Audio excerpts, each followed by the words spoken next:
Bismillahirrahmanirrahim. Assalamu alaikum dear students. My name is Mohammad Hamad and I am your chemistry teacher. बेटा आज हम second year की chemistry का chapter 15 discuss करने वाले हैं।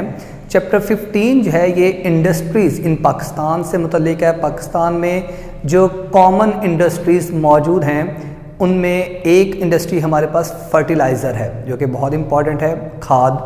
दूसरी इंडस्ट्री है हमारे पास सीमेंट इंडस्ट्री और तीसरी इंडस्ट्री है हमारे पास पेपर इंडस्ट्री। तो हम सबसे पहले फर्टिलाइज़र्स पे बात करेंगे, यानी खादें जो होती हैं ये क्या चीज़ है। तो फर्टिलाइज़र्स की सबसे पहले डेफिनेशन है, आपने स्मार्ट सिलेबस के मुताबिक जो है वो टॉपिक्स को कवर करना है और उसमें चैप्टर 15 का जो फर्स्ट टॉपिक है बेटा वो है फर्टिलाइज़र्स। तो फर्टिलाइज़र यानी खाद एक ऐसा केमिकल सब्सटेंस है, सब्सटेंस का मतलब है ये प्योर फॉर्म है, तो ये ऐसा सब्सटेंस है जो कि हम ज़मीन में ऐड करते हैं। कब? जब ज़मीन में कुछ इम्पॉर्टेंट न्यूट्रिएंट्स कम हो जाएं। जब भी ज़मीन में कुछ अहम न्यूट्रिएंट्स कम हो जाएं तो हम ये ऐड करते हैं। अमूमी तौर पे देखने वाली बात यह है कि सबसे ज़्यादा जो है न्यूट्रिएंट्स वो कौन से ऐसे हैं जो कम होंगे।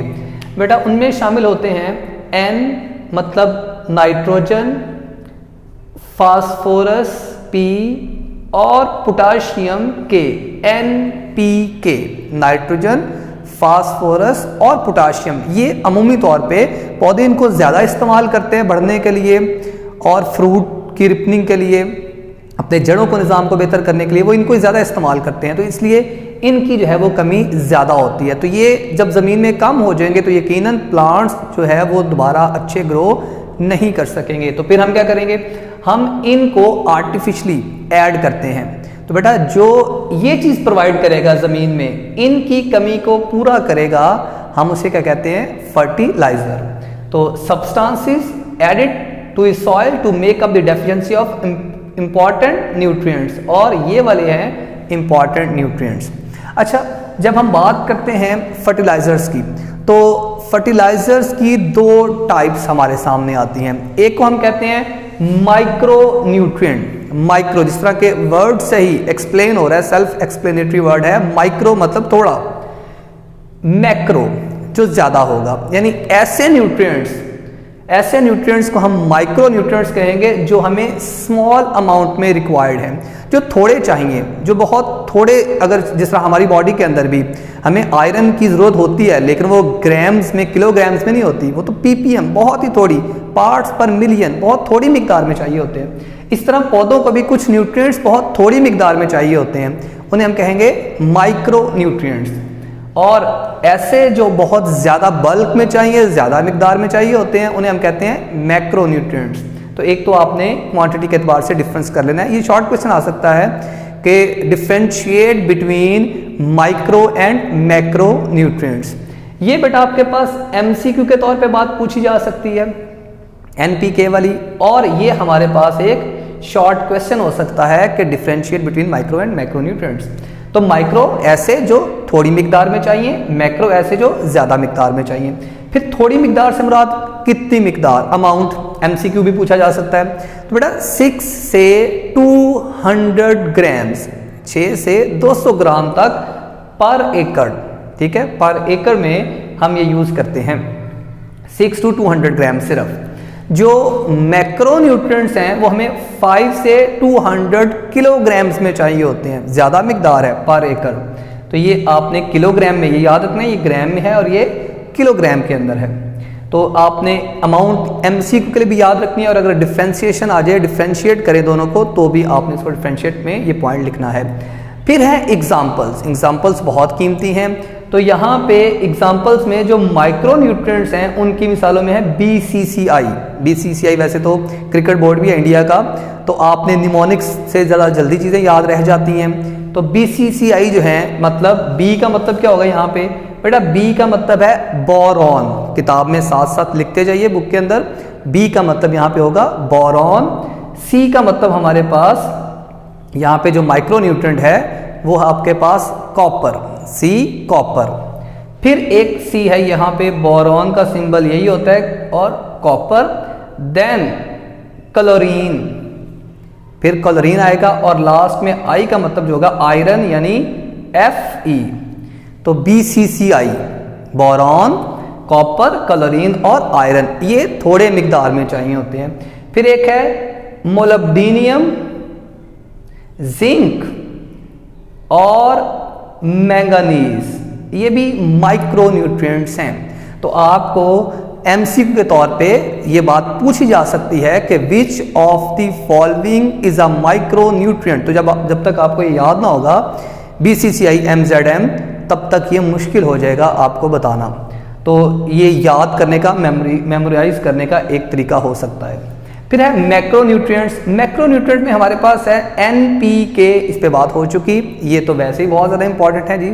नाइट्रोजन, फास्फोरस, पोटाशियम, CHO, अमूमी तौर पे आप इनको पढ़ते हैं ऑर्गेनिक कंपाउंड्स के अंदर, they are called carbon, hydrogen, oxygen, carbon, hydrogen, oxygen. Next है MCS। बेटा यहाँ पे M का मतलब है हमारे पास मैग्नीशियम, ठीक है, अल्कलाइन अर्थ मेटल। फिर है कैल्शियम, यहाँ पे C देखिए 3 दफा आ चुका। कॉपर और क्लोरीन माइक्रो हैं और कैल्शियम मैक्रो है, और S मीन सल्फर।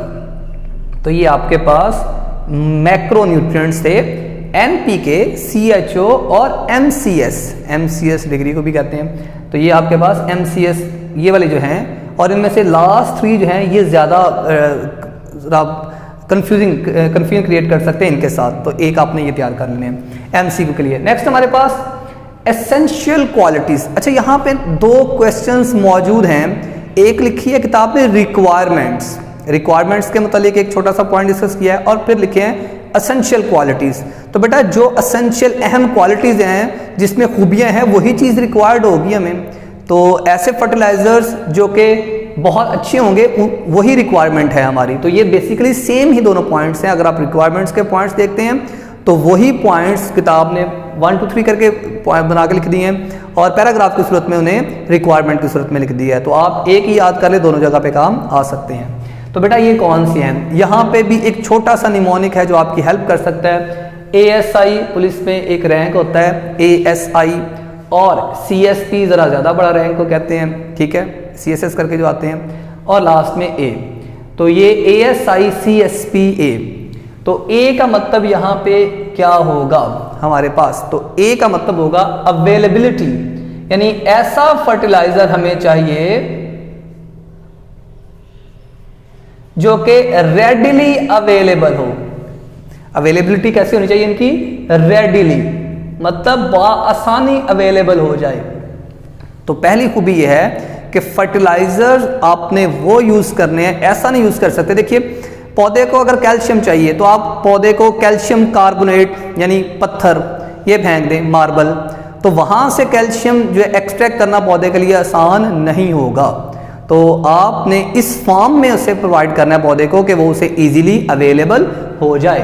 तो अवेलेबिलिटी जो है ये एक सबसे एसेंशियल क्वालिटी होगी इसकी फर्टिलाइजर की। नेक्स्ट हमारे पास है सॉल्युबल, सॉल्युबिलिटी। तो बेटा सॉल्युबिलिटी जो है ये वाटर सॉल्युबल होना चाहिए, क्योंकि अक्सर जो खाद है वो पौधे को पानी तो चाहिए है, तो पानी के साथ अगर वो सॉल्युबल होगा तो वो ज़्यादा आसानी से अवेलेबल हो जाएगा पौधों के लिए। तो सेकंड प्रॉपर्टी जो है वो है सॉल्युबिलिटी। फिर है ये इंजरियस नहीं होना चाहिए, यानी पौधे को नुकसान ना पहुंचाए, ठीक है। तो ये पौधे को ऐसा नहीं होना चाहिए जिस तरह पौधे को अगर सल्फर चाहिए और आप सल्फ्यूरिक एसिड पौधे को फेंक दें तो वो तो नुकसान देगा उसको। तो आपने ऐसा फर्टिलाइजर सेलेक्ट करना है जो कि पौधे के लिए नुकसानदेह ना हो, नॉन इंजीनियस हो। इसके बाद नेक्स्ट हमारे पास सी है।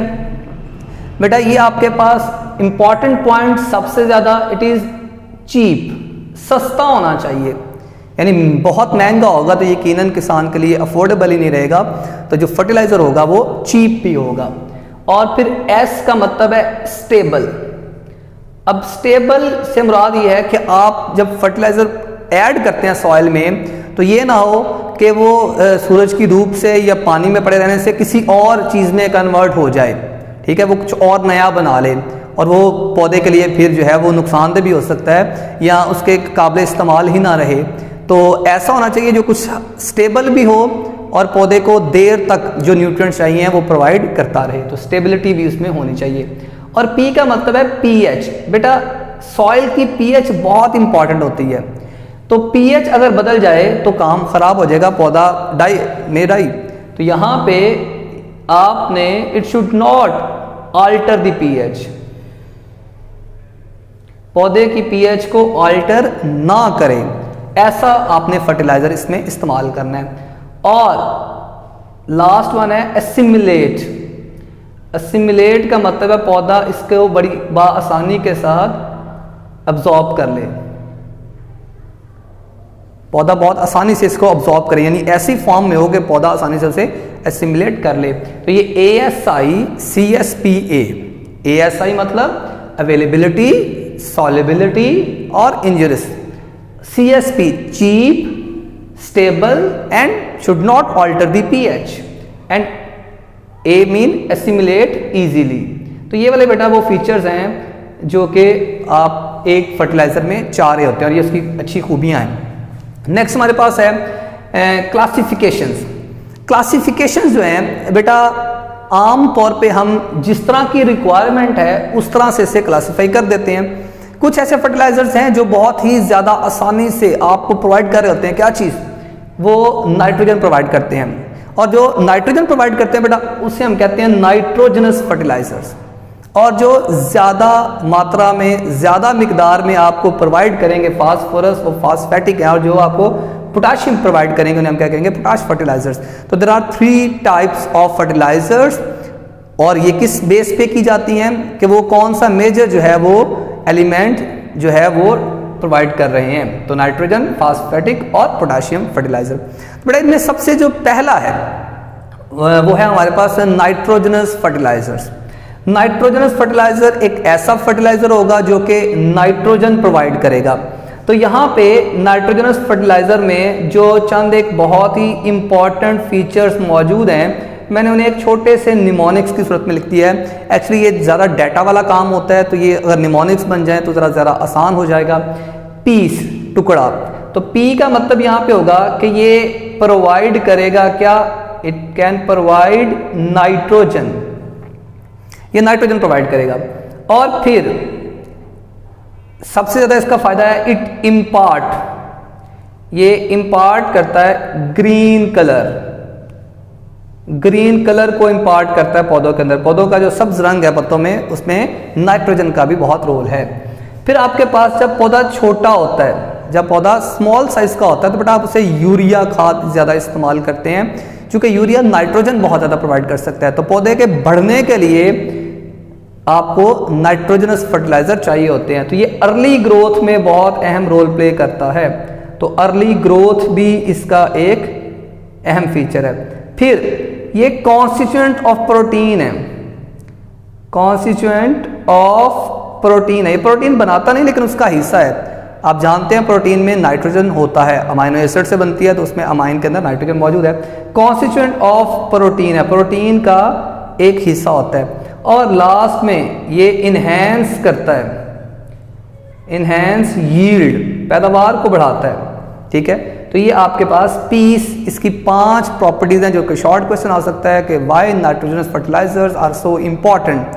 तो क्यों इंपॉर्टेंट है, आपने PIECE provide nitrogen, impart green colour, early growth and constituent of protein, और लास्ट में इनहेंस यील्ड। ये 5 पॉइंट आपने इसके लिख देने हैं शॉर्ट क्वेश्चन के आंसर के लिए। नेक्स्ट फिर MCQ के तौर पे कुछ बातें पूछी जा सकती हैं। कुछ ऐसे हमारे पास नाइट्रोजनस फर्टिलाइजर्स हैं जो कि ज़मीन को एसिडिक कर देते हैं, यानी वो जैसे ही हम ज़मीन में ऐड करते हैं तो ज़मीन एसिडिक हो जाती है, pH ड्रॉप कर जाती है सॉइल की। तो वो कौन से हैं, तो ये MCQ के तौर पे बात पूछी जा सकती है। तो अमोनियम के बहुत से कंपाउंड्स हैं, यहाँ पे मैंने सिर्फ NH4 को अलग लिखा है।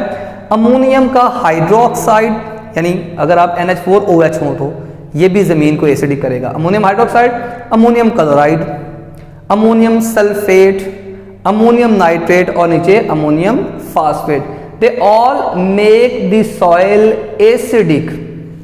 ठीक है, ये सॉइल को एसिडिक कर देंगे। नेक्स्ट हमारे पास ऐसे हैं जो ज़मीन को एसिडिक नहीं करते। बेटा वो कौन से हैं, वो है नाइट्रेट। किन किन के nitrate? Sodium nitrate, potassium nitrate और कैल्शियम नाइट्रेट। ये ज़मीन को एसिडिक नहीं करेंगे। तो आपने बता देना है कि कौन से ज़मीन को एसिडिक कर सकते हैं और कौन से ज़मीन को एसिडिक नहीं करते। तो आपको एमसीक्यू के तौर पे बात पूछी जा सकती है, which of the following make the soil acidic. 3 ये मिसालें ले लें, एक यहाँ से उठा लें, तो आपको पता होना चाहिए कौन एसिडिक करेगा। तो बेटा ये एक अहम चीज़ थी।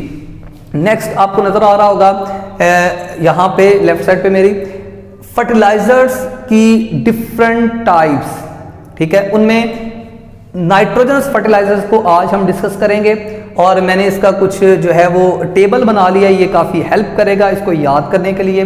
तो देखिए कैसे, सबसे पहले है एक तरफ फर्टिलाइजर्स का कॉलम, तो 3 फर्टिलाइजर है, इनमें से एक है अमोनियम, एक है यूरिया और एक है अमोनियम नाइट्रेट। ये तीनों नाइट्रोजन के फर्टिलाइजर्स हैं और बहुत ही अहम फर्टिलाइजर हैं, नाइट्रोजनस फर्टिलाइजर हैं ये तीनों। इसके अलावा आपने एमसीक्यू के लिए इसमें याद रखनी है बात कि परसेंटेज नाइट्रोजन हर एक कितनी प्रोवाइड करता है। तो हर एक जो है वो 82%, 82% नाइट्रोजन प्रोवाइड करेगा।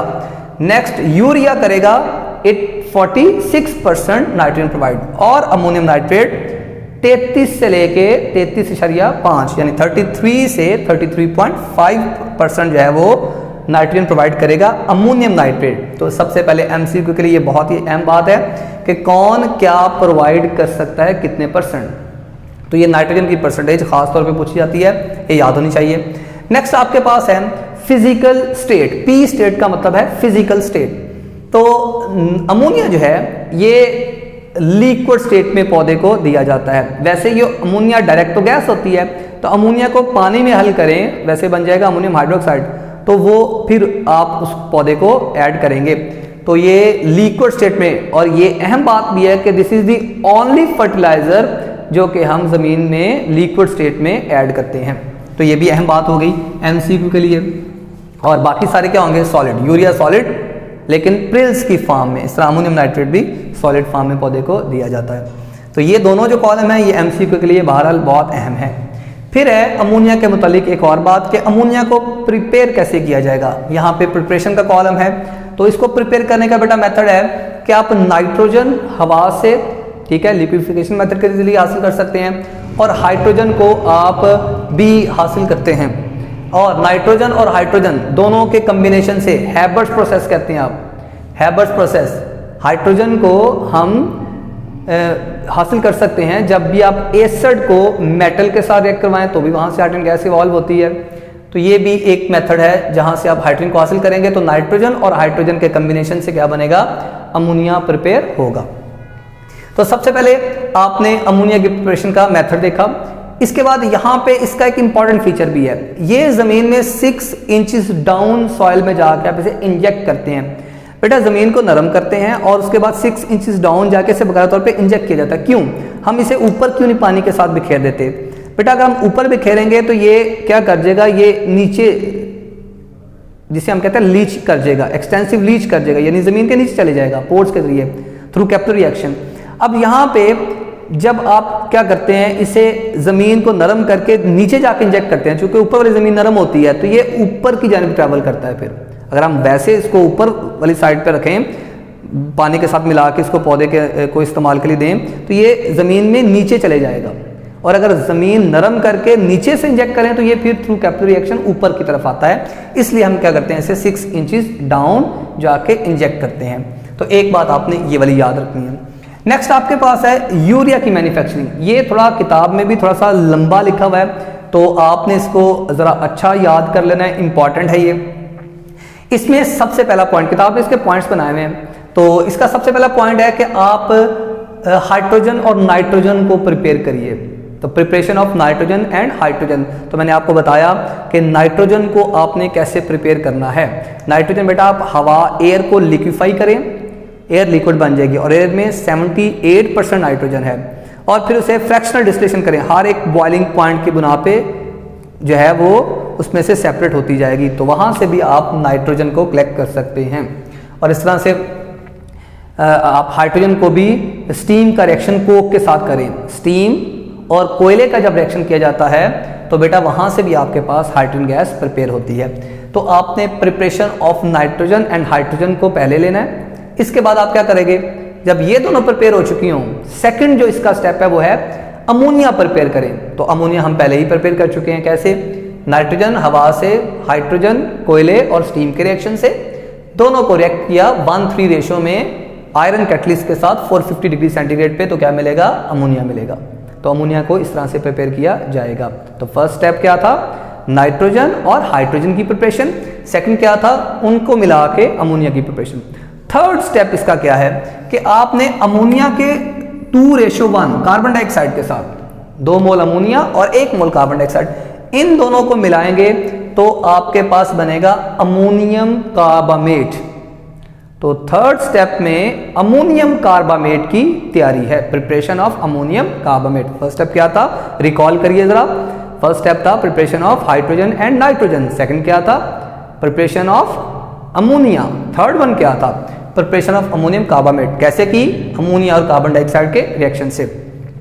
जब अमोनियम कार्बामेट बन जाए तो फिर आप क्या करोगे? उसे फर्दर हीट करोगे, वहां से आपके पास आएगा यूरिया।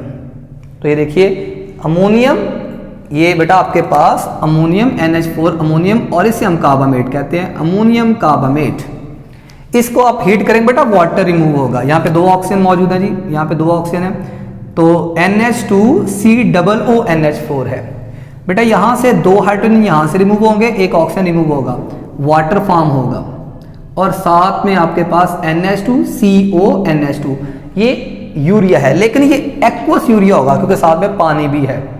तो यहां से जब आप अमोनियम कार्बामेट को हीट करते हैं तो हमें कौन सा यूरिया ऑब्टेन होता है?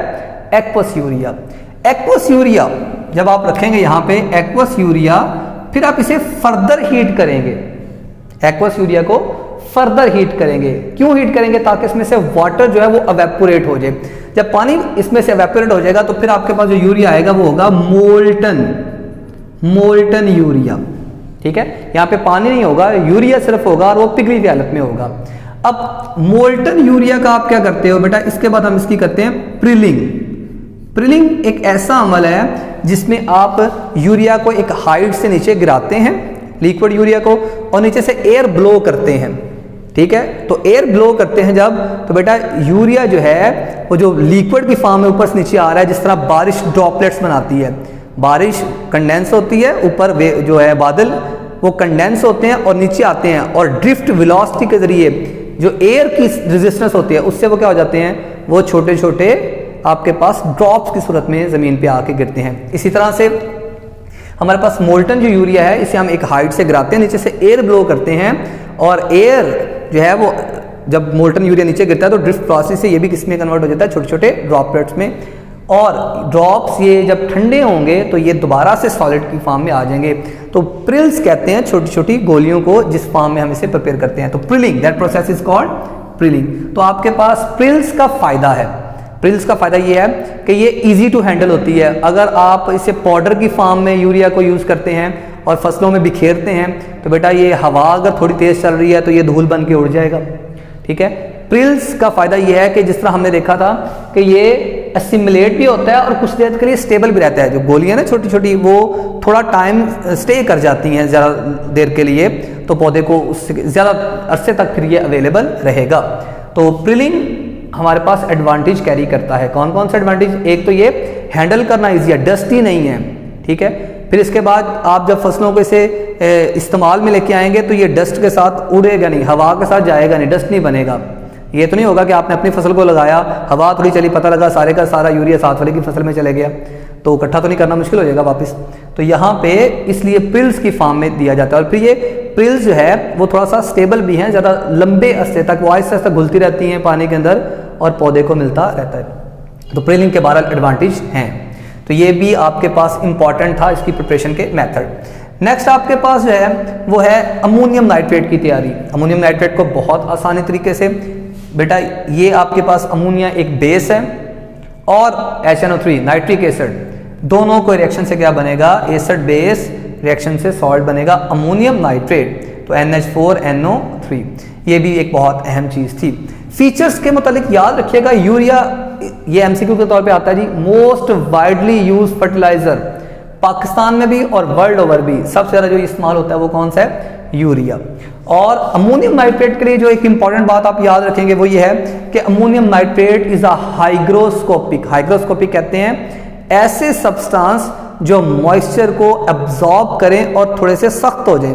एक होता है डेलिक्विसेंट, इसके पैरेलल वर्ड जो है डेलिक्विसेंट होता है जो कि मॉइस्चर एब्जॉर्ब करता है और नरम मुलायम सॉफ्टी टच में आ जाता है, और ये मॉइस्चर को एब्जॉर्ब करते हैं एंड गेट्स हार्ड। फिर इसका एक डिसएडवांटेज भी हमें पता होना चाहिए, और वो है कि it is not good for paddy rice field, यानी जो चावल की फसल है उसके लिए हम चूँकि वो एक बनाते हैं मड सा और फिर उसमें चावल बोते हैं, तो ये उस फसल के लिए अच्छा नहीं है। उसमें नुकसान ये होता है कि ऐसी फसल दलदली जगह जो होती है वहाँ पे बैक्टीरिया जो है वो मौजूद रहते हैं, ठीक है, तो मैथोजेंस जो हैं वो बैक्टीरिया मौजूद रहेंगे। तो क्या करेंगे, जैसे आप अमोनियम नाइट्रेट वहाँ पे ऐड करेंगे वो इस अमोनियम नाइट्रेट को डिकम्पोज कर देंगे, और यहाँ से वो क्या जनरेट करेंगे बेटा, यहाँ से वो हमें जनरेट कर देंगे N2 नाइट्रोजन गैस बना के उड़ाते जाएंगे यहाँ से इसकी, तो इसमें नाइट्रोजन मौजूद है वो N2 की फॉर्म में हवा में, तो हमने पौधे को देनी थी तो वो इसको डिकम्पोज कर देंगे, तो ये इसलिए पैडी राइस फील्ड के लिए बेहतर नहीं होंगे। तो आज हमने जो पढ़ा बुनियादी तौर पे हमने आज सीखा फर्टिलाइजर की डेफिनेशन, एक important short question micro versus macro nutrient, essential qualities of a good fertiliser, और उसके बाद क्लासिफिकेशन में नाइट्रोजनस फर्टिलाइजर्स की खूबियां और नाइट्रोजनस फर्टिलाइजर हमने 3 डिस्कस किए, कौन से? अमोनिया, यूरिया और अमोनियम नाइट्रेट। नेक्स्ट लेक्चर में इंशाल्लाह हम डिस्कस करेंगे फास्फेटिक और पोटाश फर्टिलाइजर्स को भी। तब तक के लिए खुश रहिए, दुआ में याद रखिएगा। अल्लाह हाफिज़।